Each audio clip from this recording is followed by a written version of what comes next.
Welcome to the 4-Point Play. Today we're going to start with a fun segment, ranking the last 5 Finals MVPs. So the last 5 Finals MVPs, Kawhi 2019 for the Raptors, LeBron 2020 Bubble Lakers, 2021 Giannis Bucks, Steph in 2022, and Jokic in 2023. So, does anybody in particular want to start on this? I'll give it a go here. So, for me, my order, I went Steph 1 with the Warriors when they beat the Celtics in 2022. Then number 2, I went with Jokic this past year. 3, I went with Giannis in 21. 4, I went with LeBron with the Lakers back in the bubble. And then 5th, I went with Kawhi. I know that the Kawhi one might sound a little bit surprising, being that obviously, they played the Warriors. I mean, you had prime Steph on that team, prime Clay as well. Draymond was still balling. But at the end of the day, Kevin Durant didn't play those first 4 games of the series. And then he came back in Game 5, played 10 minutes, and then tore his Achilles. And in those 10 minutes he played, he put up 10 or 11 points and was insanely efficient. So I think that if the Warriors were healthy, obviously the Raptors wouldn't have been anywhere near winning that series. But at the same time, Kawhi also wasn't as efficient in that series as he was in the entire playoff run. He only averaged, I think it was 43% from the field, like not great shooting. Obviously, he was a great defender at that point, but I don't think that compared to the other guys on this list, when it comes to like the caliber and the level of play that everybody had, I just think that he's clearly at the bottom, which is like the other guys were like historic when you look at their numbers, but like it's no shade to him saying that he's last, being that like all these guys are so great and every single one of them is a top 15 player ever, in my opinion, top 15, 20 player ever. So it's not really a shade at Kawhi for saying this, but I think he definitely has to be last. But Steph has to be first to me because, I mean, for him, he had done everything in his career. The MVP, had multiple rings, but he needed that Finals MVP to really take himself to like the next tier and like be respected in that regard. So he had a lot on the line, definitely, for sure. Yeah. And he delivered. I mean, he being 6'3", putting up 30 points in the finals and great shooting, 6 assists as well, 5 boards as a guard as well, 2 steals. I mean, that series too, I mean, against the Celtics in Game 4, I think it was, when we needed that win to make it a 3-1 series lead for us, he came out and absolutely just blitzed us, and there's nothing we could do. And I, as a Celtics fan, I just felt defenseless watching him play. I mean, it was just impossible to do anything, and I just did not feel good that whole entire run. Yeah. All right. Let's we can get to more reasoning, but the rest of us list our top 5, and then we can get more into the reasonings. So I have the same list as him, except I would flip Jokic and Giannis. So my list would be Steph, Giannis, Jokic, LeBron, Kawhi. Okay, mine's almost exactly the same as yours, but I'm going to flip Kawhi and LeBron. So I would say Steph, Giannis, Jokic, Kawhi, LeBron. I have Curry first. I have So we all have Jokic. Curry first. Jokic second. Fair. I have Giannis, Kawhi, LeBron. So you and I have...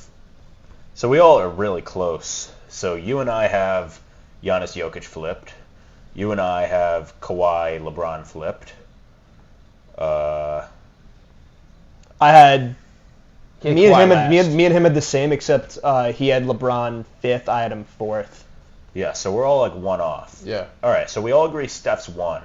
So, and we all thought either Jokic or Giannis is 2. Yeah. All right, so let's go into that. So, for Jokic, let's Benzo, so you give us a little why you think Jokic is better than Giannis is. Well, that was like a tough one for me because like I'm a huge Giannis fan. Like he had a great finals. Like no disrespect to him. Like he had 50. Keep in mind, Finals MVPs. We're talking about the finals, not the whole run. Well, I meant in the last game of the finals, he had 50. I know, but I'm just saying. I think the point of the exercise is more to who was the best in the finals, or like how much did that finals mean to them, more so than the run. So it's just that one series. Like for Kawhi, like for Kawhi, we're not going to cite the Game 7 walk-off game winner, and Jokic, we're not going to say like he only lost like 3 games on the way there. No, I know. I'm just saying like the games before the games before have a role in how you play in the finals. Like Jimmy Butler was gassed by the end of that. Fair. So I'm saying like But Jokic had a better finals overall. Like, he was completely dominant throughout. And Giannis, like, didn't have a bad finals either. Like I said, 50 in the closeout. Great series. Down 0-2 to start off. Came back and won it 4-2. But I think Jokic from, like, start to finish was there the entire time. I know they were playing, like, an inferior team, so to speak. I mean, they were still in the finals with the Heat. But he was clearly, I think, the best. I think he was a tad better than Giannis overall in his play. That's fair. I'd contrast you a little. I don't think it's far off. I mean, Jokic was completely dominant. I think the fact that they played the Miami Heat, who were, I like you said. I mean, not to bring the other series, but like that was not a legitimate finals team. No, like even this year, it's the same team, and nobody thinks they're gonna win the finals. That was a fluky run. So, but Giannis played the Suns, who at that point had 2 All-NBA players, and CP3 did go down though at some point. Yeah, he did. But Giannis also entered the series hurt because he hurt himself in the Atlanta series in the conference finals. So you could argue that played a role in them losing the first 2 games. But then to go on a sweep after that, to me, is just really impressive against a team that most people would have probably thought was superior going in, the Suns. Yeah, What do you think, Hutch? Yeah, Hutch, you got anything to say? I don't know. I mean, I do have You picked Giannis, right? I picked Giannis second, but I don't know if you necessarily say the Suns were a better. I guess you'd say they're a better team. The problem is Giannis is so much better than Devin Booker or Chris Paul. That's sort of an imbalance because even if the Suns are a little better at, say, their 4th best player, Giannis they're top heavy having Giannis on their roster and then following it up with Chris Middleton and Holiday. Yes. And Lopez too. And Lopez and Chris Middleton and Holiday are maybe a little worse than Booker and Chris Paul, but it's and then you just add Giannis to that. Yep. So maybe as a whole team they're about equal, but the way Giannis dominated in that series to me was a little more impressive than what Jokic did, simply because the Heat had no interior answer for Jokic. I mean, the Heat's center is really a power forward, and he can't shoot threes. So Jokic didn't have to play really much defense on Bam. He's the perfect matchup for Bam. I mean, he can shoot, he's strong, and he doesn't have to defend him at the 3-point line. Yeah. Which just completely like Bam was a non-factor. Yeah. What's he gonna do? He's 6'9", Jokic is 6'11", and Jokic is definitely stronger. Can shoot threes. I mean, we all know Jokic is way better than Bam. And no disrespect to Bam, he's a good player, but he was no match. But at that time, I mean, at that time, a lot of people were really high on DeAndre Ayton, even though after that it's kind of seemed like he hasn't really progressed. But he was on a $200 million contract that they gave him. Like, they had high hopes for him. I guess technically they had Mikal Bridges and Jay Crowder and guys like that to throw at Giannis, Cam Johnson. I know they're all smaller, but that's why I think it's a little more impressive. I think it's close. I just think it's a little more impressive what Giannis did considering the team he was playing against. 'Cause they're both I agree with you. I just think that the team Giannis had to play against was a little better, and although Jokic was really good, Jamal Murray was also electric in that series. And Holiday and Middleton were both good, but they were not, like, it wasn't even close. Like, Jamal was relatively close to how good Jokic was. Like, you could argue. He averaged a 30-point. Well, he didn't average that. I think he had, there was a game where the two of them had 30-point triple-doubles each. Yes. There was one game where it happened. I think in, like, game 3 or 4 or something in Miami they did that, but yeah. Yeah, I was just going to say, too, like, I mean, for me it was definitely tough to pick. Because obviously we're just talking about the one series in the final. Yes. For me, I think that no doubt the entire run that the Nuggets went on, where they literally just annihilated everybody in their path, swept LeBron and AD in the conference finals, and did all that stuff. If we were talking about it being the whole run, I would have taken Jokic in a heartbeat over Giannis. But like for me, I still went with Jokic a little bit, just because I just think, like Mike was saying before, I think he was just dominant throughout. Like every single game, from start to finish, it was just like, he was just in control, and his fingerprints were all over the game. And I get it, too, with like some of the stats. I know Giannis had more scoring. He was putting up 35 a game, largely due to the 50-point closeout game, which is still one of the best games I've ever seen. Yep. But for me, Jokic, he had the 7. I think he only averaged like 7.5, 8 assists that game, which is less than what he was the entire playoffs. Still putting up 30 points a game, 14 boards or something like that. But the thing about Jokic is even when he's not getting the numbers, so to speak, his fingerprints are always all over the game. The passes that he's making, he's getting the pass to the assist, right? Yeah. If he's not getting the assist, he's dishing it to the guy so that he can dish it to the next open guy. I mean, his fingerprints are always all over the game. He's just always in control, and he's playing chess basically when everybody else is playing checkers out there. So for me, kind of just watching him pick apart the defense and just choose his moments. And I know Bam, as we mentioned, might be a little bit of a mismatch. He's a great defender still, I would say. He is undersized. He is, but he's no match for Nikola Jokic. Nobody. No one really is. And Anthony he tore up Anthony Davis the round before. Well, Anthony Davis also gets his behind kicked by Sabonis, so still one of the best defenders in the league. Still. Once again, we're not even. That doesn't matter though. We're not talking about that. But Embiid is a good matchup for Jokic. Bam's just a bad matchup for Jokic. Yeah. He doesn't have any perimeter skills, and he's smaller. But what you're saying about the run, I think if you just looked at the record on the run, you could say Jokic's run was better. He did play 2 play-in teams in his run. Played Minnesota, who was... Is that also... He played 3 play-in teams. I don't know if they had the play-in that year. They might have the play-in. Last year they were. They probably were the 8th seed. But Giannis won it 2... Or you're talking about Jokic. Never mind. Sorry. Yeah, I'm talking about Jokic played 3 play-in teams in his run, and the only non-play-in team was the Suns, who had just assembled KD and Booker, and they had played a couple games together with no Chris Paul, which... Giannis had to beat the Hawks in the conference finals. He did. And fair. Also, we all know Kyrie and Harden. Does also against... And that series, Brooklyn, that probably would have been a sweep if Kyrie didn't get hurt. Because it was 2-0, and then in Game 3, they were up. And if he didn't roll his ankle, then that probably would have been over. And Harden didn't even play in those first 2 games because he was hurt. And then he came back kind of he wasn't really healthy. You saw him out there kind of hobbling around. Yep. He couldn't really play. Yeah. I'd probably lean Jokic. Also, you got to keep in mind too, the Lakers, that was not your ordinary playing team. From the time they made the trade, got rid of Westbrook, they got D'Lo in the door, they got Hachimura as well. From that point onwards, they were a really good team. They were balling. Yeah. And then fair. They kind of obliterated everyone in their path too. The other thing about Giannis in that finals, when you're saying Jokic has his fingerprints all over it, Giannis had either the best or second best block I've ever seen in a playoff game. Yeah, great plays. It's either that or LeBron. So Jokic, he has his hands all over the offense. Giannis has his hands all over the defense. And at that point, he was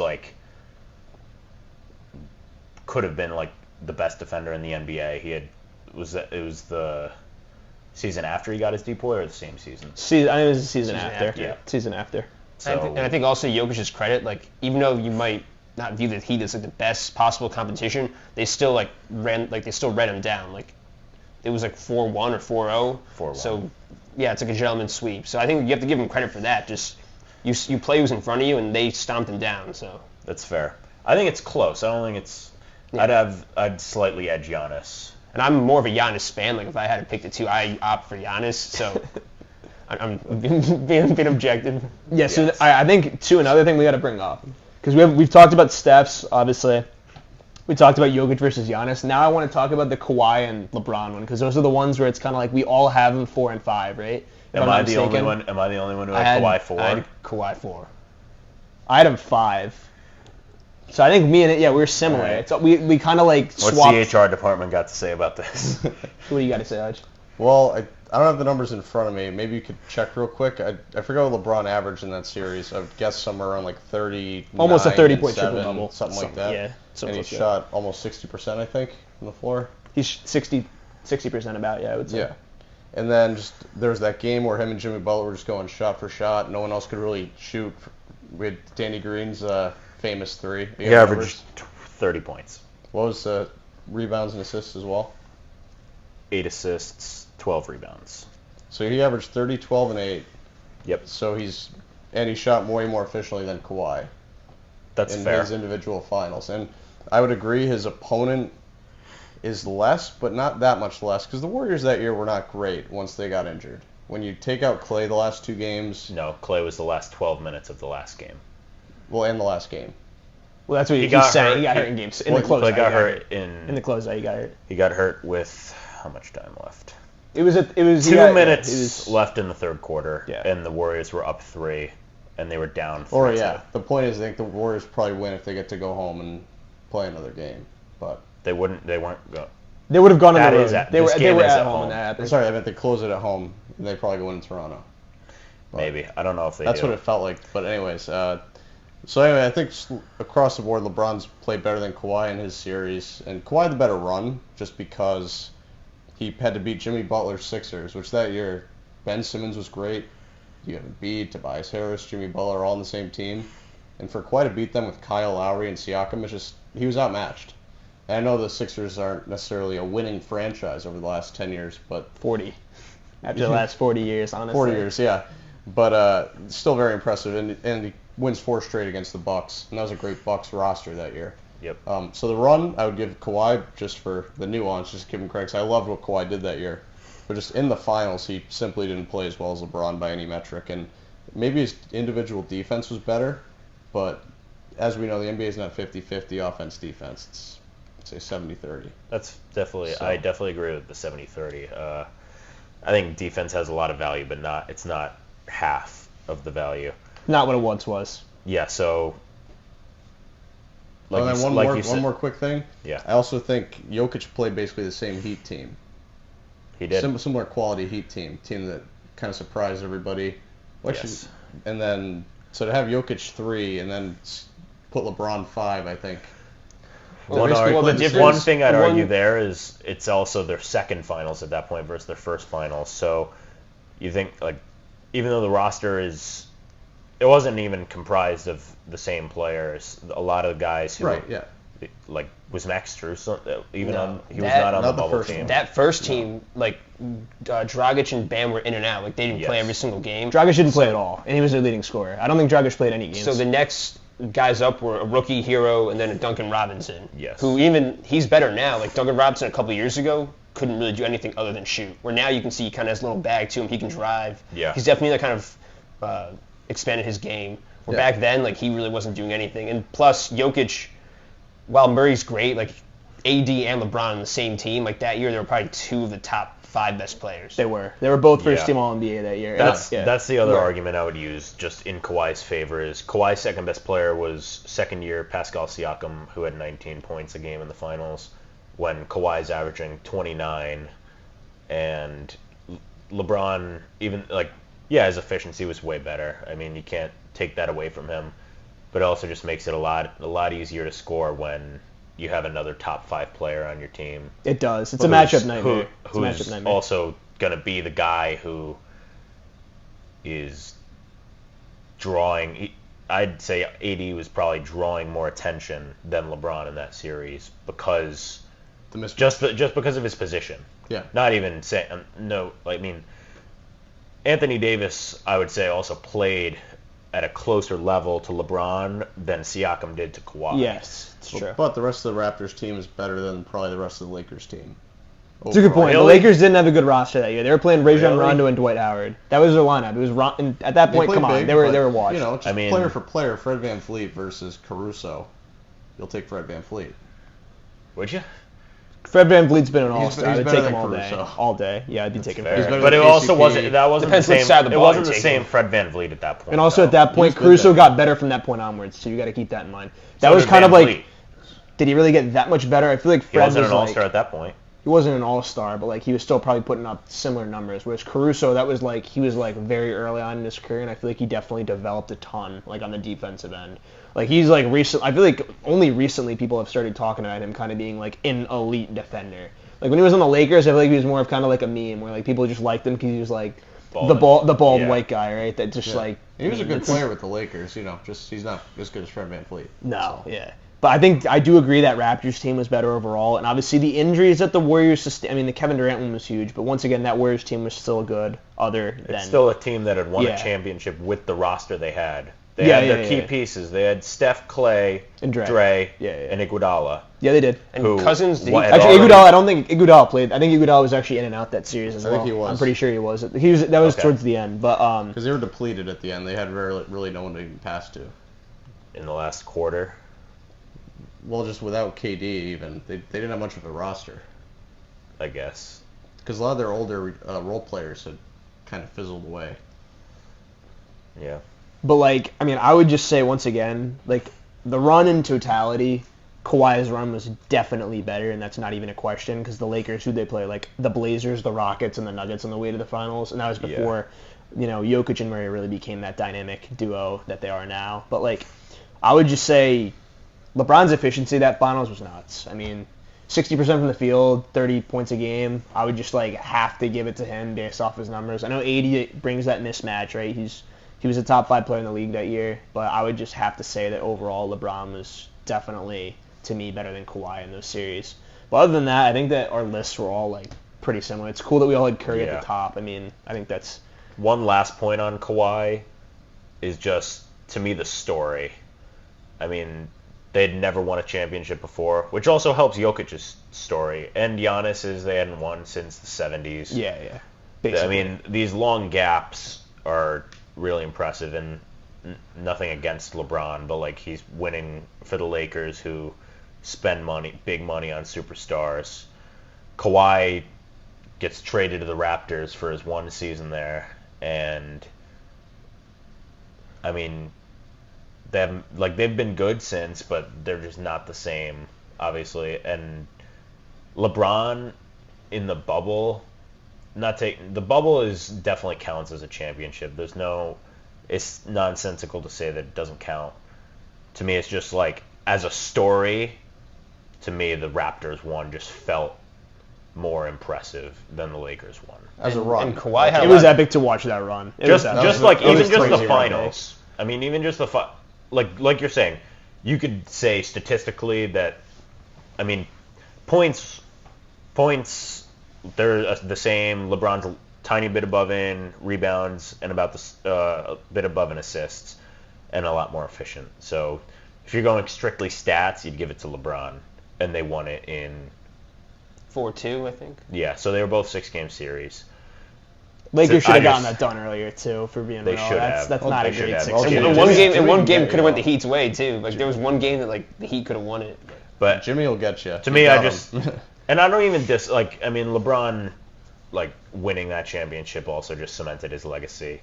That was huge. That Three was different teams. huge for him, Three yeah. different teams. That was massive. Yeah, and to me, I'd just say the tiebreaker for me is just the story. Kawhi's is just, it was incredible. It just felt awesome. And I think to add to that story too, like the year before he had barely played. And, like he had a lot of doubters. It's like, oh, like is this guy kind of for real? Like, yeah, because he won the Finals MVP back in like 2014. So it'd been a couple years like since then. Like people didn't know if like he was going to come back right, and like he had a lot to prove now. Like a different organization. Like can he win without Greg Popovich? Was it just the Spurs who made him good? Mm-hmm. So he kind of silenced a lot of doubters with that championship. And people wondered if he'd even play. Exactly. People wondered if he'd sit. All right. Well, that was a great discussion. Let's move on to the second segment. Third greatest player of all time. We're going to do this exercise assuming the top two are already LeBron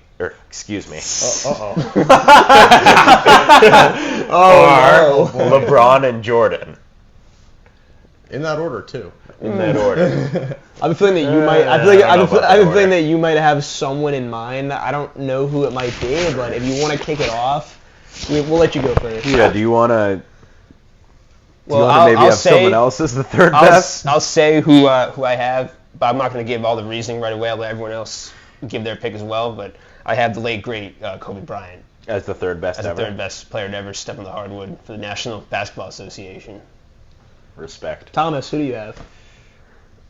For me, I'm really toggling. It's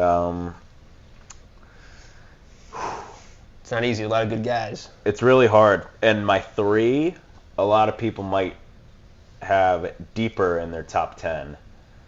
One of them, who most people would probably have at 3, Kareem, is one of the options I've come down to. Number 2 would be Tim Duncan. But I think I'm going to go with Shaquille O'Neal as the 3rd greatest player of all time. So we got the dynamic duo over here. We got Kobe and Shaq. Yes. All right, Hutch, All right. Well, so far Yeah. we've talked about 2 all-time great Lakers. 2 guys who won plenty of championships wearing the purple and gold. So let's stay in Laker country. And let's put Magic Johnson as the 3rd best player of all time for my list. Raul. And for me, we're going to be leaving the Lakers organization, and we're going to be going down to the beautiful state, the beautiful Lone Star State. We're going to be going southern Texas to San Antonio, and we're going to be picking the big fundamental Tim Duncan. All right. As my 3rd best player of all time. It worked out the way I wanted. It didn't work out the way you No, it wanted? worked out exactly the way I wanted. Oh, he's got us cornered, huh? All right. We're done. I want to hear Kobe first. Well, I'm going to start off with picking on Hutch. And I'll go second. Okay. I'm going to go at Hutch just because, and for those who don't know, Hutch is a LeBron fan. And not to get off topic with the discussion, but It's true. Hutch, he prefers guys after 2003. Like, if you're being real, he doesn't, whenever you kind of bring up Jordan, one of his first things is, oh, like, who did he play against? Like, who's this and who's that? So I'm kind of actually shocked he has Magic just because from the conversations we've had, he doesn't seem to really respect those eras I don't think at it's all. Paul George, but No, not to like go at you, but Little preface there. I think, generally speaking, though, I'm kind of on that wave where I definitely value the new eras. And I feel like for me, and I think Hutch too, we think it's kind of like the 1980s is where that starts. Where it's like 80s and beyond, that's kind of like when you start picking like the guys, if you know what I'm saying.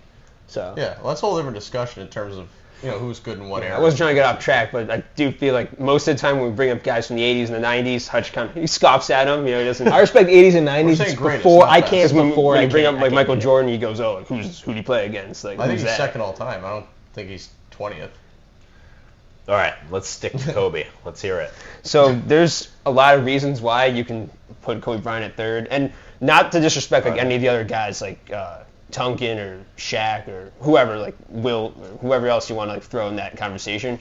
But there's the reasons why I have Kobe Bryant is one, he is a 5-time champion, which only a few guys have that many. Magic isn't one of them, Kareem, and one of the reasons why I also Tim Duncan as well. Yeah, sorry to. I didn't forget about him. Let's bring it up. I mean, there's a lot of guys, but guys who are in the top 10 conversation. I mean, you got the Havliceks and all those guys. Yeah, there's that, and then there's also, I mean, if you're going to compare like each guy one-on-one, like Kareem, or the reason why I don't have Kareem, I have Kareem actually 4th, so I have him right in that vicinity. Yep. The reason why is because he does have the 6 championships and the 6 MVPs, which is more than Michael Jordan, at least like for the MVPs. It's more than LeBron for both. So he's the kind of guy you can really put in the GOAT discussion if you wanted, but most people don't, simply because he only won 2 Finals MVPs.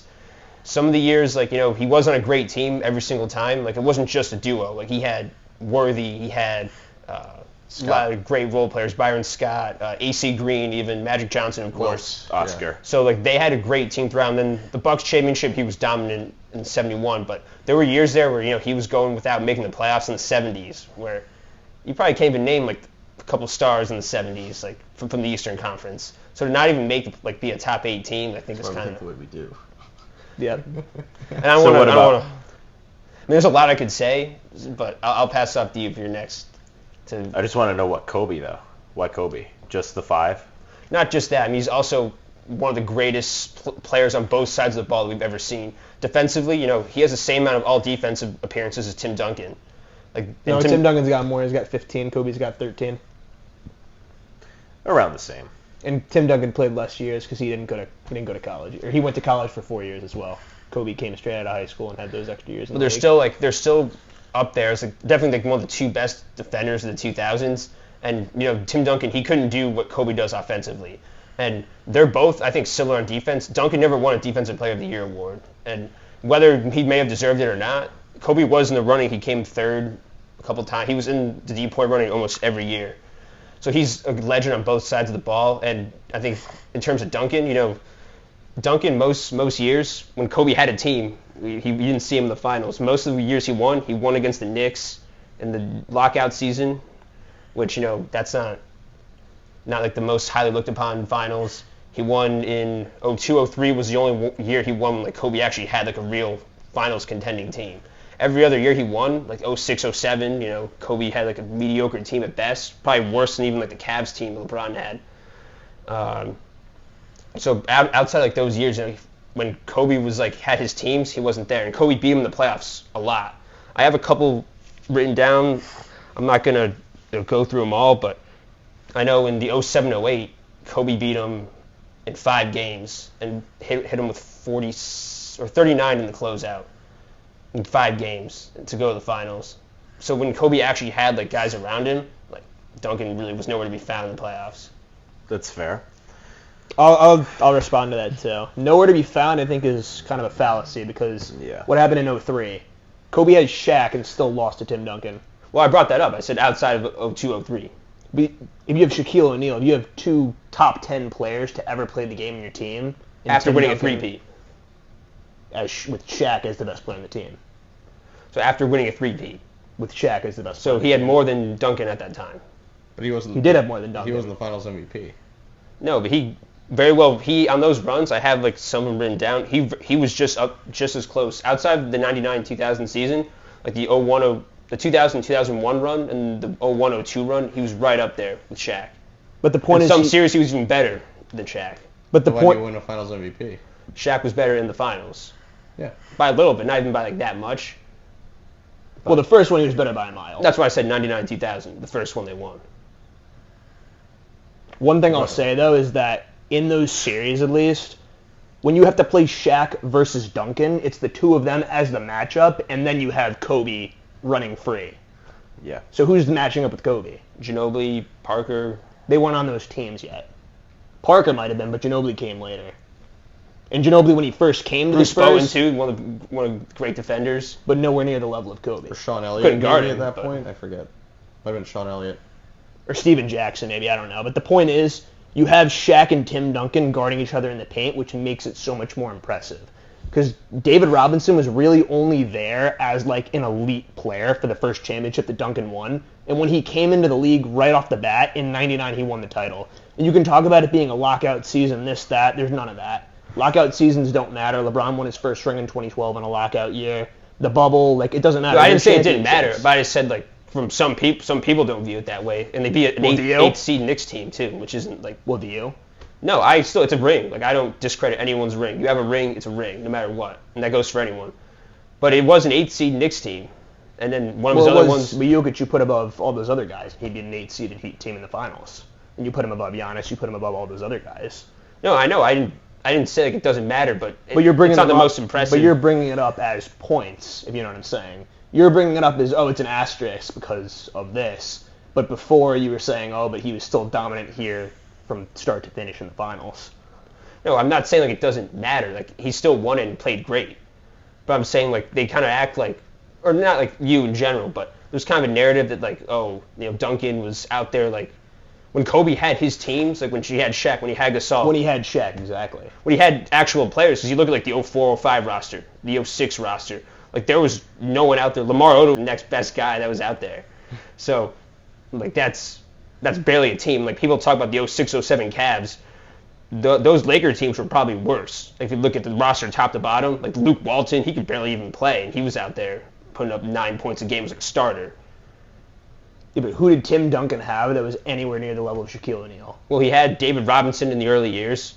But David Robinson was coming off the injury, and Tim Duncan was the best player instantly. He grabbed the team and says, all right, the Spurs are mine. How that makes him better than Kobe Bryant. That's like because he won the Finals MVP. He was the best player in the team. That's why. He came in right away and says, all right, this is my team. I'm the number 1 overall draft pick. I'm going to be great. Even though I played 4 years in college, obviously. He came right in, took the team by the scruff of the neck, won Finals MVP in his first season, and was first team All-NBA, I believe, as a rookie, if I'm not mistaken. Also, he was also first team All-Defense as a rookie as well. Second year Finals MVP, and just from there on out, it was just, he won 3 Finals MVPs, more than Kobe. He was the best player on his team 4 times as well. Even though Tony Parker won that 1 in 07, Tim Duncan was the best player on that team. Whereas with Shaquille O'Neal and Kobe, you always knew Shaq is the dog. And even when you talk about Kobe having better numbers, as we know, it was a center-dominated game, and the matchups favored Kobe, obviously, because once again, when you have Tim Duncan guarding Shaq, that is more of a neutralizing factor. And the fact that Tim Duncan beat the three-peated Lakers is one of the most impressive feats, in my opinion, ever. It's fair. I'll let someone else join in. Yeah. I want to talk about all the time. I mean, my things against Kobe. Obviously, I picked Shaq for number 3. I just can't get there with Kobe. I have Kobe around 8 in my top 10 because wasn't Rookie of the Year. Obviously, Magic wasn't Rookie of the Year, but that one was more controversial because he also went against another top 5 player of all time, Larry Bird, and lost to him. Tim Duncan was the Rookie of the Year. Shaq was the Rookie of the Year. Kareem was the Rookie of the Year. All these other guys, and Michael Jordan and LeBron, obviously. Not the end-all be-all, but they came in ready. Kobe goes and wins 3 championships with Shaq. Shaq wins all 3 Finals MVPs. So automatically, I can't put Kobe above Shaq in my list. So then Kobe goes and plays with Pau Gasol, and he wins 2 more. And now he has 5 total. Shaq had 4 total. To me, just the 3 Finals MVPs over Kobe just put Shaq above Kobe, and that just instantly puts my argument to rest with that one. They also both have 1 MVP. So there's nothing to me that really separates Kobe from Shaq other than they were on the same team, and all 3 of the finals wins, Shaq was the best player. My next point, you got Tim Duncan. He also won 5 championships. He was a 3-time Finals MVP, as was Shaq. So, to me, they're both really close. And Tim Duncan, too, was also a 2-time MVP. That's something to point out. He was also a 2-time MVP.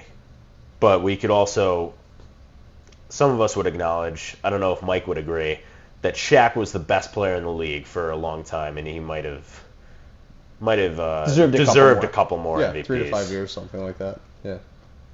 Then Tim Duncan has the all-defense numbers that you could cite. He has, how many time all-defense? 15.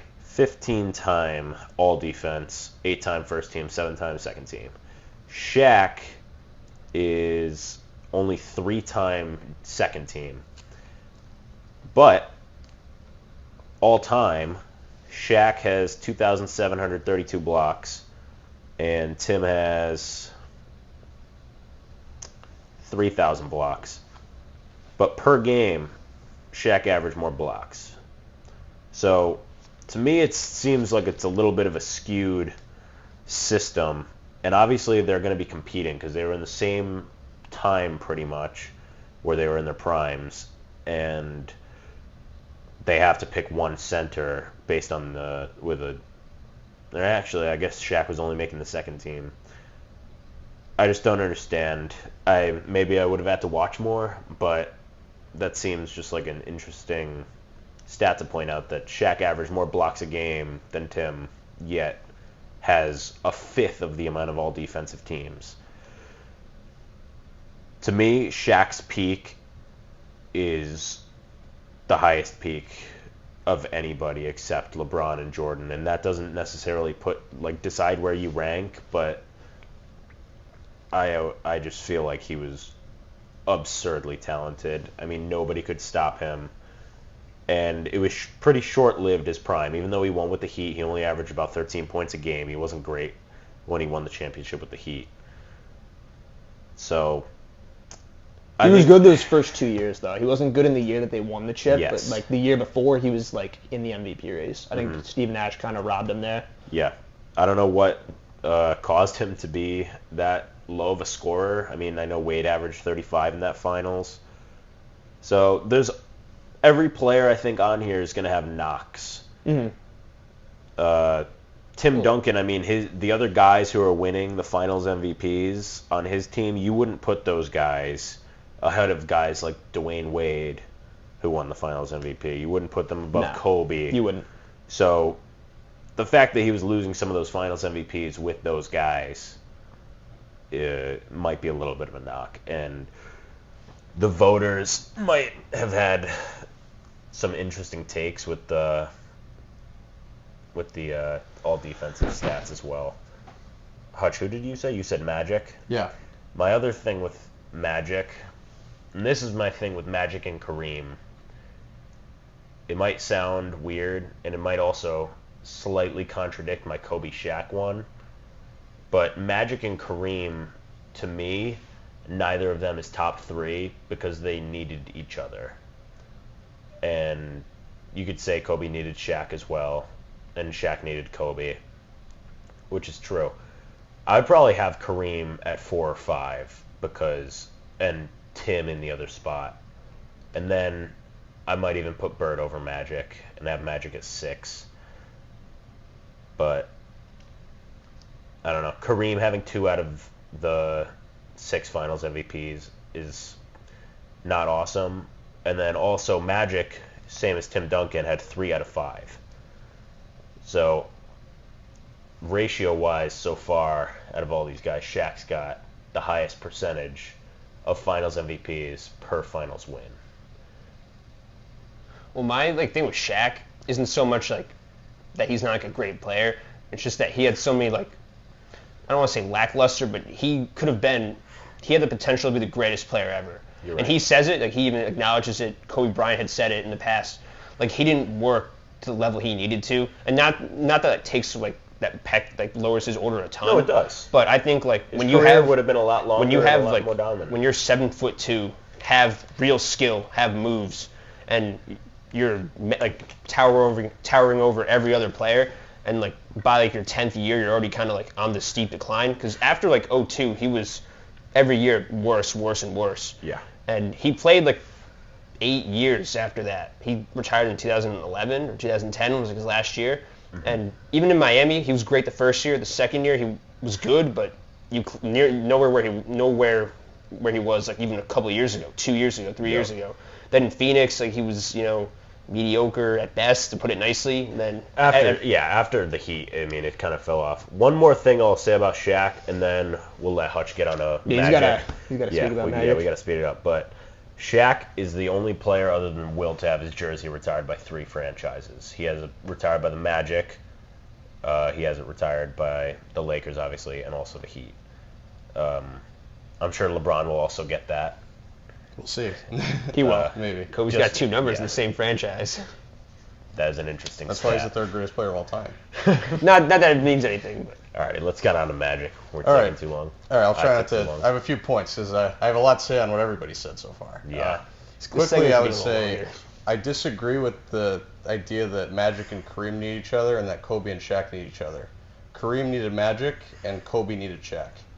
And the reason for that is because I like that. Shaq won pre and post Kobe, and Magic won without Kareem later and even early as a rookie when Kareem got hurt.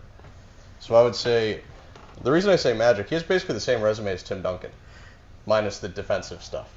They both have 5 championships, 3 Finals MVPs. Magic has 3 league MVPs. But to me at least, I think Magic, to win 9 in 12 years, that's what he's supposed to do. It's absurd. And that's, and you could say, well, what other teams were there in the West? But to me, that's impressive. He did what he's supposed to do. When you have a great team like that, he went to 9 in 12 years. And that's where I would push back on the Kobe stuff, is because when he didn't have an All-NBA big man on his roster, he never won a playoff series. Not one. And I can point to several years LeBron went to finals without even hardly an All-Star on his team.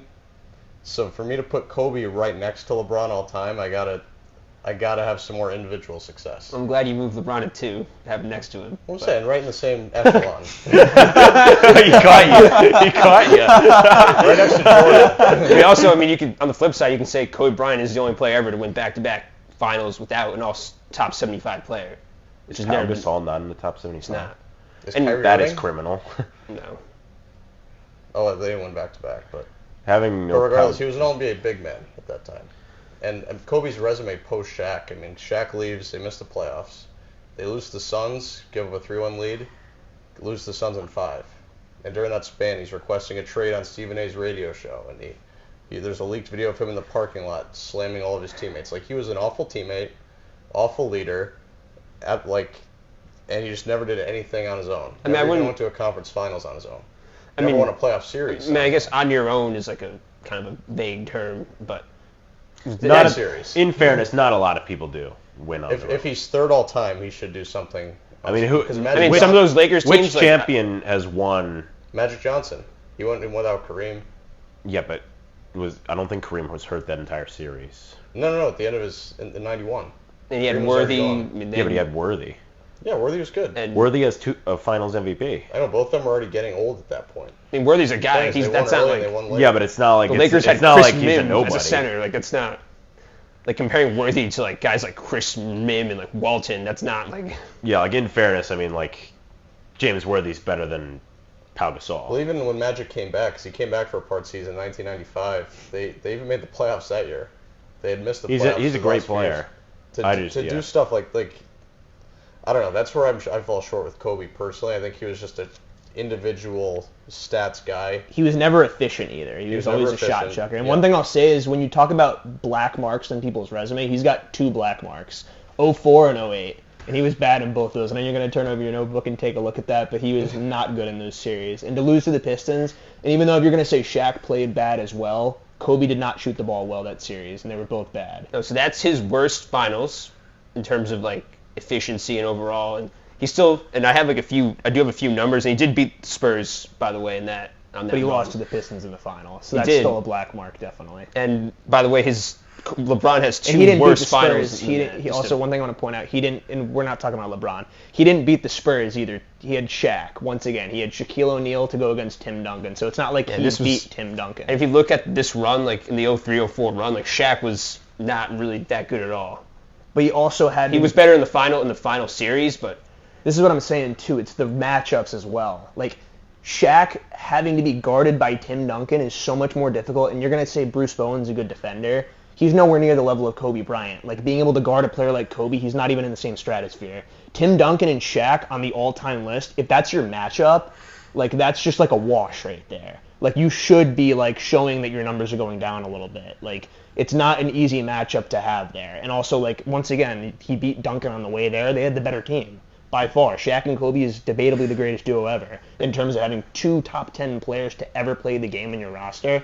Like you should be winning that. That's not like it's either them or Kareem and Magic. yeah, and the fact that, to me, the fact that they even got one, the fact that the Spurs got one against him in 03 with a washed David Robinson on the squad, I think that was a young Tony Parker, and Manu Ginobili wasn't even there yet.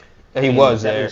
Yeah, he wasn't an all-star, though. Manu Ginobili's a 2-time all-star and had one in 2011 and maybe another one in, like, 07. Nowhere near the player was, probably an 8-point-per-game player, right? Not even that, something like in that. that series, Ginobili had 14. Okay, 14 a game, yeah. And Parker had Great. 16. 14 and 16 Duncan a game. had great. 20. Okay, yeah, and Duncan was also the best defender on that team and put up a quadruple-double in the finals almost against the Nets that year.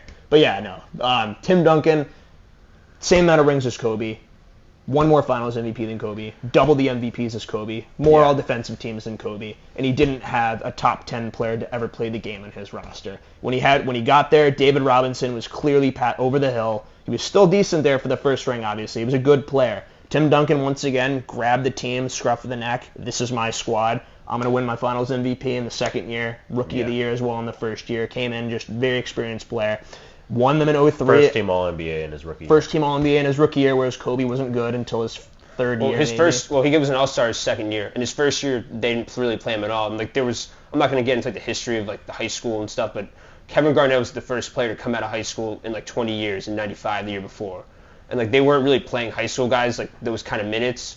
Like that's why he fell. He went to 13th. Teams like the Nets with John Calipari, they passed on him simply because he was out of high school. But if you're that guy, you still should be getting it done. KG, Dwight Howard went 1 overall. LeBron went 1 overall. I'm saying that's afterward. Like the narrative had changed because of guys like Kobe Bryant. KG was also a top 5 pick. Alrighty. We could argue about this one all night. We got to get on to our third segment. So we'll leave it at that. It is interesting that none of us had Kareem. That is. Universally almost. Most people would have him, or a lot of people would culturally say Kobe. Just because a lot of people are big Kobe fans. But Kareem was my next Interesting. guy. Yeah. That's the next person I would have had. that's fair. Alrighty, let's get on to dark horse team in this year's playoffs. Let's get to the current NBA. So, 2024. It's weird saying that. Who do you guys have as a dark horse team and dark horse meaning, maybe they get to the conference, just getting further, like a lot further than you'd expect. Maybe 2 rounds further than most people would expect. So, I'll start. I'd say Pelicans. I think Interesting. they've been hot recently. Zion's been averaging 30 in his last 10 games. Absolute monstrous stats. They've been just winning game after game. And if they can put it together, Zion has never played in a playoff game. If you put him in a playoff series and he's healthy, we don't know what he's capable of yet. Mm-hmm. So that, to me, is a scary thought. Right now, the matchup, and it looks like it's going to be Clippers-Pelicans, and the Pelicans are a half game back, so it could be home. It's going to be that. That's going to be the matchup. It's just going to be who's home and who's away. Yeah. The Pelicans are home. The Clippers might be in. The Pelicans go up 2-0. The Clippers might be in a lot of trouble. Kawhi recently having back spasms. Russell Westbrook's been out. Harden's played badly. Harden has not been great on his own recently. They have to be at full strength, I think, to beat the Pelicans. The Pelicans are a bunch of young guys. Everyone on that team, aside from maybe C.J. McCollum, is a serviceable or a great defender. I mean, Herb Jones could be in the running for Defensive Player of the Year. Trey Murphy is a great defender. Brandon Ingram, 6'11", long arms, in the lane. Zion is just a force. They played the Clippers recently and beat them. And the matchup was Zion-Kawhi. And Zion took it to him. And if Zion is going at Kawhi the whole series, tiring him out, not going to be able to have as much output on the offensive end, that might be troublesome. I also think that the Pelicans match up pretty bad, well for the Pelicans, bad for the other team, against a lot of the other teams in the West. I mean, the Thunder, who is Chet doing anything on Zion? No. J-Dub probably guard him, right? I think. Yeah, J-Dub, but like if who Zion knows? can get through Kawhi, I think he can get through Jalen Williams. Yeah, no, you're right. You got the Mavericks. I mean, who's guarding him on that team? Luka. P.J. Washington, probably, honestly. I'd probably say You him. don't But, I play mean, once P.J. again, Washington. Skinny 3? Yeah. Or skinny Yeah, 4, he's played maybe? badly. You don't want to. Yeah, he not hasn't even been. that Yeah, they don't even know if he's going to be in the closing lineups. What other teams could be there? Obviously, Denver's going to be there. AG would guard him on Denver. That's a perfect matchup. But Yeah, I mean, for me, I'm thinking right now, depending on the way the bracket sorts out, I'd probably lean conference finals with them. I don't think they could beat Denver unless there's an injury on Denver's side. It's the experience alone there is just gonna, and the Nuggets have the best player, but Zion could be the best player in almost any other series if he actually really focused. We also heard from Brian Windhorst of the Hoop Collective recently that Zion, allegedly, according to people in the organization, has lost 25 pounds since the in-season tournament, which is when everyone was making fun of him online for being a little overweight. If he is, and his output recently is showing it, if he brings it to them mentally, they have Brandon Ingram as a second option. McCollum has been there in the playoffs before. He's been to conference finals. I think they're dangerous. I do like that a lot. That's a spicy take right there. I think that it is true with Zion that we haven't really ever seen him being at like his peak or like his full capacity. We don't really know what he's going to look like in the playoffs, and I think that it's good to kind of pick the unknown there because him and BI have been a kind of under the radar duo this year, if you know what I'm saying. Like they've Nobody been playing talks pretty about well. them. No one talks about them at all because obviously they're in a small market and such. I think I like that a lot though. We'll see what happens honestly with them, but I know you said that you had someone interesting, Hutch, or someone familiar, was it? Well, it depends which one I say. To be honest with you, if Tyrese Halliburton had never gotten hurt, I would have liked them to have maybe snuck their way to a conference finals. That might be an No way. unpopular take. Absolutely no That would have way. been I watched- crazy. Absolutely no way. That's just- Tyrese Halliburton had a. That's absurd. Tyrese Halliburton had a good 5-week I stretch. cannot. I don't know. I'm not. I watched, I'm we watched not them beat the Celtics that one night. Remember that? in the in-season tournament. Mm-hmm. That's absurd. That was a great game. Yeah.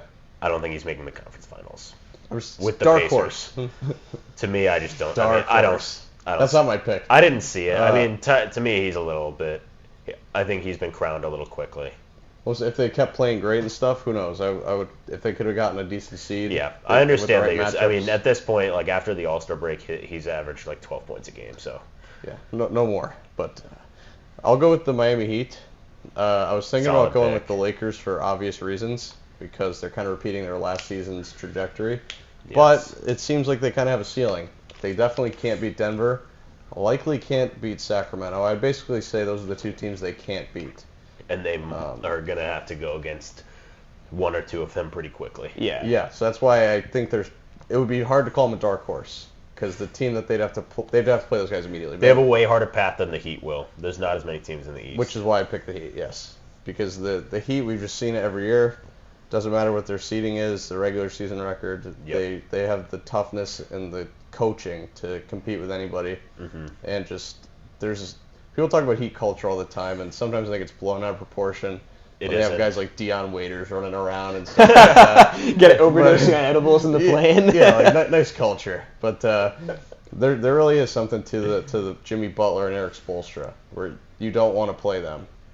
Just if they have auxiliary pieces around that can occasionally score and occasionally defend, you're going to get out coached if you're playing the Heat. That's the one thing you can guarantee.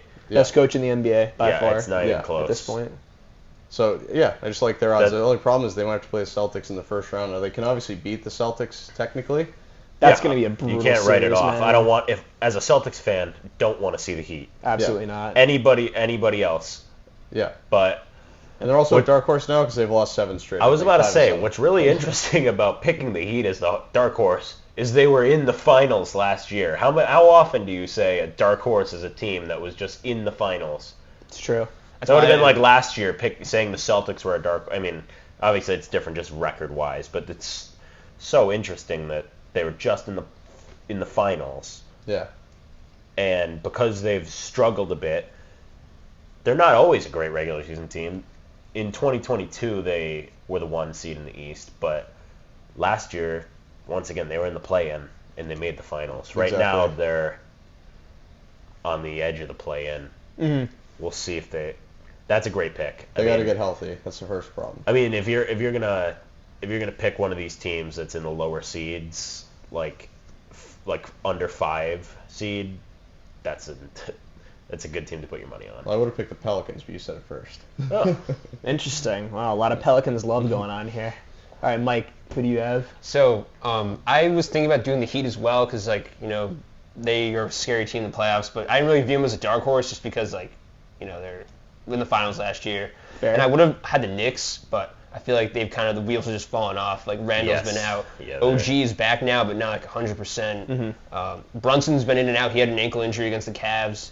So, I just don't think, they're going to have, He did average 40 in his last 3 games, but I just think, he's kind of wearing down, too. And, a 6'2" guard running the show, I don't know. And Mitch, too, Mitch Robinson's been out. They've had a lot of guys, who've been missing time. So I just don't think, especially if you don't have Randall out there, I don't think you can make the run. But to get to my pick. What's the pick? To get to my pick, I have the Orlando Magic. Wow, I like that pick a lot. I was thinking about them. That's just because, I love it. They have really, I think, an underrated team. They have guys like Franz Wagner. They have Paolo Banchero, who's an all-star this year. Those are great building blocks. And I think even next year, this team will be even more, scary to watch and have even more of, an alert. Yes. But I think they can make a run just because they have guys who can match up. They have good guards, they have good forwards, and they have centers. Wendell Carter is a guy who can give you 14 and 11, 14 and 10. He's a solid center. They have Cole Anthony, Jalen Suggs, even Anthony Black at the guard spots. And then, like I said, Franz, even Mo Wagner too is serviceable. And Paolo is just, he's everything is advertised as the number 1 pick. And he's kind of underrated too. He's kind of playing in Orlando. They don't get a lot of national media attention. And he's already an all-star in his second year. He averaged 20 as a rookie, so he's on a really kind of high trajectory. He even made the USA team for the FIBA Cup, which isn't easy to do as a young guy like that. Yeah. So I think he's really someone to watch on the playoffs. But I think the reason why they can make a run too is that not only do they have guys who can match up, but I think also if they were to match up against the Celtics, they match up decently well. They did sweep the Celtics last year. They did take a game on them this year, I know, at some point early in the year in the in-season tournament. I think the Celtics had beaten them since then. Yes, they beat them twice back-to-back games. But they do match up pretty well against like some of the good teams. So I will say that I love that pick. The Magic, the only media attention they got this whole year was when they were the 2 seed in the East. I mean, which is pretty much who's the best team outside of the Celtics. I mean, the Celtics are far above. Right now, they're 10 games ahead of the Bucks. So, like, outside of the Celtics, they were the best team in the East for a while, and that they were getting attention then. A lot of people think they're just gone. They're the 5 seed, and they're going to get the Knicks in the first round. And it's like pretty much almost like, unless one of the teams slides, the Knicks are 2 games behind the Cavs, so they probably won't move up, especially being injured. The Magic are only a half game behind the Knicks, so they could take home's floor.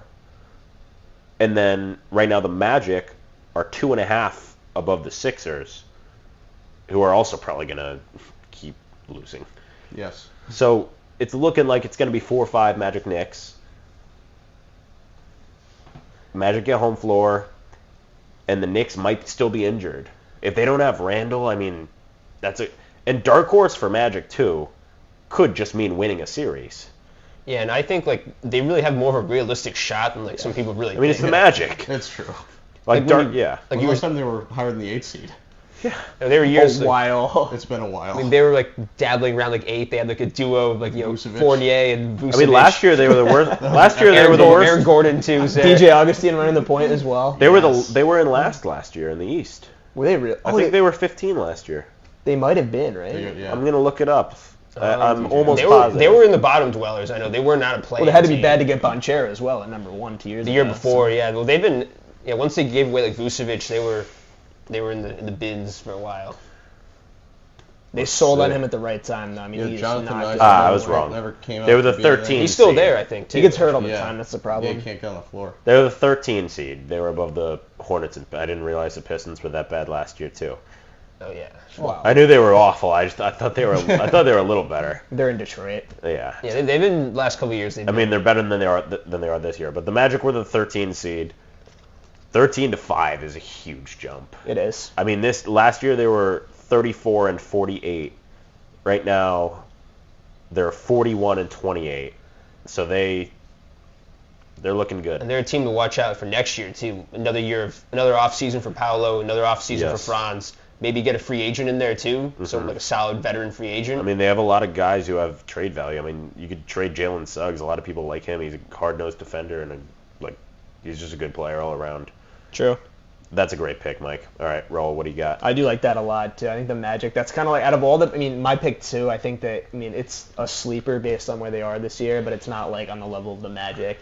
It's not as sleepy. Yeah, I went with the Mavericks and Luka Doncic just because they have Luka, and as we know, whether or not they get bounced in the first round or kind of go far, he always raises his level of play in the playoffs. That's fair. That first season of him being in the playoffs, so like his rookie year, obviously they didn't do anything in the playoffs because they were trash, but he was the rookie of the year and put up great numbers. Second season, first team All-NBA.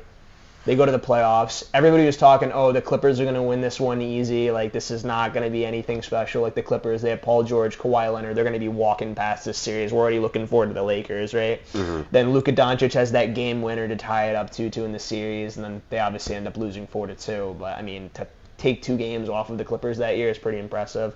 The next year, they lost in the first round against the Clippers again. They took them 7 games, but Luka was unreal in that series. I mean, they were absolutely ridiculous. And then obviously we know what happened the year after that where they made the conference finals and Luka Doncic nuked the Suns, and like there's that classic meme where obviously Luka's looking over at Booker like this at the free throw line. I mean, he put up 30-point triple-doubles galore in those games. And the game 7 against the Suns, I mean, on the road in their house, he was just going ballistic. They were down, but there's that classic meme where it's like Chris Paul hits a big 3 to cut the lead to like 44 or something like that in their home floor. Cut it to 42. He cut it to 42, and then That they was were a big shot. then they were outmatched by the Warriors in the conference finals. So that's just, you're not going to beat them. The Warriors were on a wrecking ball course to the championship that year. Yeah. But last year, obviously, bad year, no doubt. They didn't even make the freaking play-in. I mean, that's just not good. And then I think that now Luka and Kyrie, although the one thing is I don't really like Kyrie anymore. Without LeBron, Yeah, I don't like Kyrie too much. I don't think that he's... At least he's the number 2. At least, he's the number 2, and he is playing well currently. So People I'll give compare him credit Luka for that. to young LeBron, so we'll see if that actually becomes the same level of tandem. Yeah, we'll see what happens. I will say about your pick, definitely, I mean, I'd say 3 weeks ago that was the best pick you could have put. At this point, they've kind of just become more of a horse than a dark horse. Yeah, like they're just like, people are kind of awake. A lot of guys in the media were saying that, but I think you're definitely right. I mean, that's a team where not making the playoffs last year. I mean, how far could they get? I mean, say Denver somehow loses to a team like the Suns or like, I don't know, the Timberwolves. No one really thinks Denver's going to lose, but say they do. The Mavericks could beat most other teams. I mean, the So West... they could get I mean, there's a chance they're in the finals. I mean, they have one of the better duos in the West. It's wide open, man. I mean, the West, after Denver... It's wide just a open. dogfight all around. Yeah. Great pick, though. I think those were all good picks. I think all those teams could... I'd probably pick all those teams to win a round. It depends with the Mavs, dude. I mean, they could be the 8th seed. If they get the Nuggets in the first round, or if they get... It's basically, can they avoid the Nuggets? They're in the same boat as the Lakers. Can we avoid the Nuggets in the first round and get someone else? Or can we move up to the 6th even? Yeah. Right? So, we'll see what happens. We're gonna do a couple trivia questions. We'll probably keep it a little shorter. So this one, I got a couple 2-parters. So we'll start with, where is it? Who are the top 7 players with the highest winning percentage? And the asterisk is minimum 100 games, 27 minutes a game. So all the players are like all-stars or better. Tim Duncan. Is it all-time? No, current players. Current? Okay. Current players. Jason Tatum. Only this season, or just... Nope. In their career. Tatum and Brown. current players in there. Tatum's in there, Brown is not. No, okay. So you got one. LeBron? Yeah, LeBron. No. Really? He is not in the top 7. 7 Oh, it's gotta be winningest. someone young then. Winningest. I think Tatum might be the youngest on the list. Giannis? No. Jokic? No. Jokic is like 25. Yeah, because they weren't that good right off the bat. I'm trying to think here. Gotta lock in. Kawhi? Yes, he's number 1. And Kawhi, so all these other guys are like, It's because he played for the Spurs. 7 is 65%, That's why. 2 is 67%, so 2% from 2 to 7. Kawhi is 73%, so he's way above number 2. Steph? No. No, he's not on there. KD, Lowry? KD maybe, right? No. No. Steph's a good pick. Draymond, because he came later, right? Draymond's number 2. Yeah. Is Clay in there? Ooh. Clay is number 3. Wow. Okay. Dude, we got Steph is the 'Cause- 3rd best Warrior. Well, it's He was definitely like because of first. those years Yeah. where Clay had torn his ACL and Oh, they yeah, weren't yeah. making the playoffs. That's true, yeah. So And Draymond sat we out, got too. Kawhi 1, Draymond 2, Clay 3, Tatum 6. So we need 2 more? 3 more. 3 more. Top 7. Book? No, not Book. CP3? They're trash. Nope. That's a good guess. Wow, this is kind of crazy. Seems like every How reason. about And they're all good players, right? 2 of them have won MVPs. All right, that kind of... Harden? Harden is 7. It's not Jokic. It's And well, Oh, Embiid. is it Russ? No. It's not Okay. Embiid. Embiid. That's right, 'cause Embiid they is number came in, 5. Forgot to He say came that. in and they were good after he took his years off. Yeah, He you're crossed right. my mind. There's one more guy at number 4. I don't think you guys are going to get it. Young. No. This guy has not made an all-star team, but he's like on that level. How old is he? I think he's 1 year older than Tatum. Murray? Close. Porter? Porter Jr. Yeah, because he came into the Nuggets at the right time. It's all Yeah. about when you get drafted to the team. So he's kind of the outlier there. All right. Now the second part of this question. Does Curry or LeBron have a higher winning percentage? Curry. No, LeBron, because LeBron was always winning games, though. Curry was trash. Like, his teams were bad at the beginning. And LeBron was putting up 66 wins with those Cleveland teams, right? Are they like Tiebreaker. identical? What do you think, Mike? It's got to be very close. They're 7 and 8. I'll probably give LeBron. Or 8 and 9. I'll give LeBron the edge. Hutch, exact same. winning percentage? I had a feeling they were going to be the same. It's a trick question. I knew it was going to be close. How insane is that? 64.6%, both of them. Makes sense. We're in the finals every year. I mean, just to have the same exact, and the fact that they're, I mean, obviously all these guys have pretty good circumstances. I mean, all these guys came into great teams. Harden was on the Thunder, then he went to the Rockets, and then he's been on good teams pretty much since that. And I assume this is all only counting the games they're playing in. Mm-hmm. Let's see, which other one should we do? Do you want to do one related to numbers? Actually, You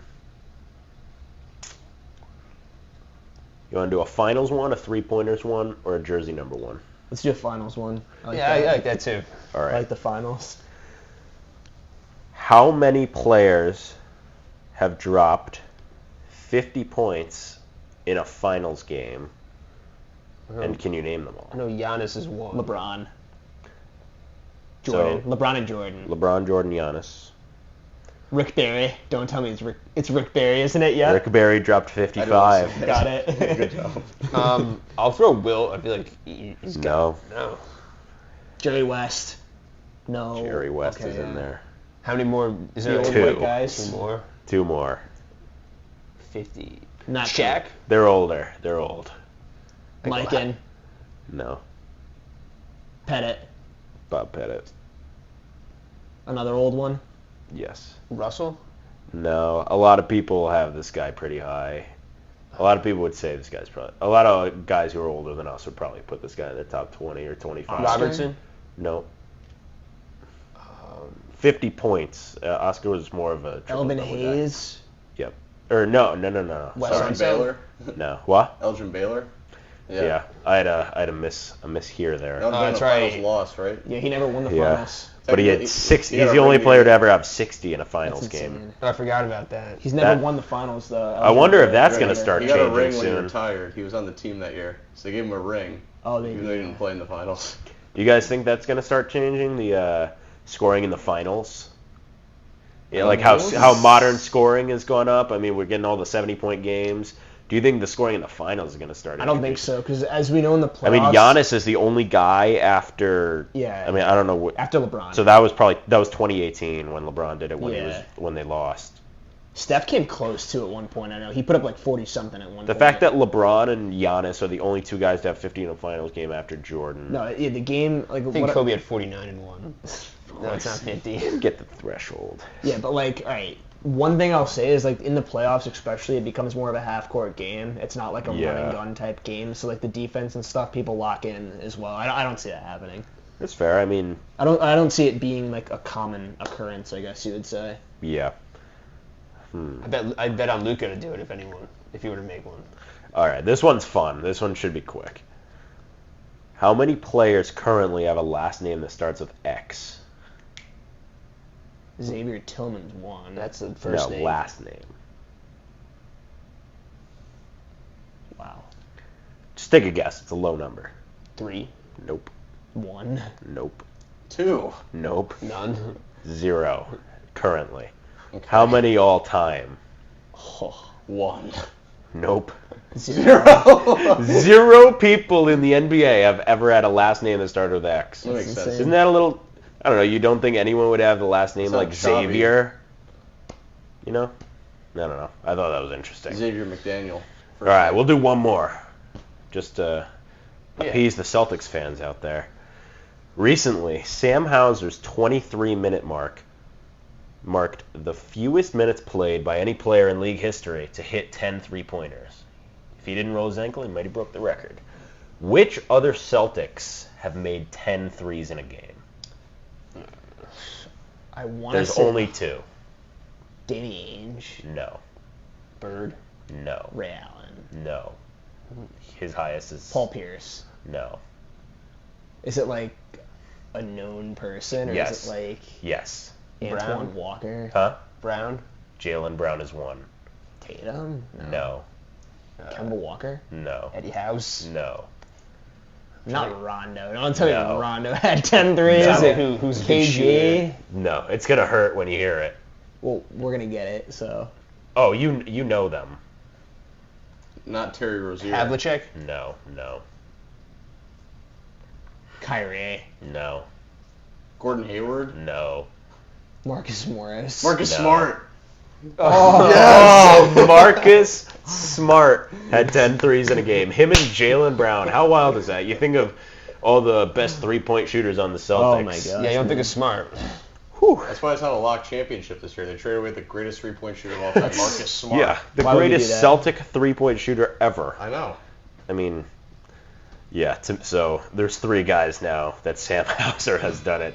He's going down in the record books. Alrighty, well, that's going to wrap it up for the day. Thank you for watching this long episode of the 4-Point Play. Make sure to like, subscribe, and check out some of our other content. Like and subscribe.